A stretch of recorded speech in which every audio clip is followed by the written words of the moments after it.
looking for some stuff to put into some kitty Easter baskets. Not my kitties, but other kitties, because these are 3+.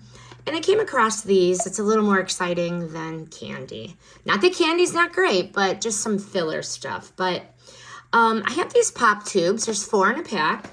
Crinkly, stretchy, and totally addictive. Kids and adults are going to twist, pull, and connect in all sorts of wacky shapes for endless entertainment. So the benefits: fidget friendly but sensory fun, satisfying pop and crinkle. So those little hands are going to be kept busy. And also the fine motor skills are going to keep being developed. They're durable. They're BPA-free plastic. They can handle all the bending, stretching, and twisting that the kiddos are going to do with them. No batteries required. They can shape these into bunny ears, build tunnels, turn them into racetracks. Imagination taking place.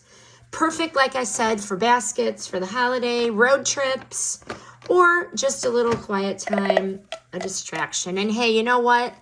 The grown-ups, they're going to end up playing with them too. So highly recommend.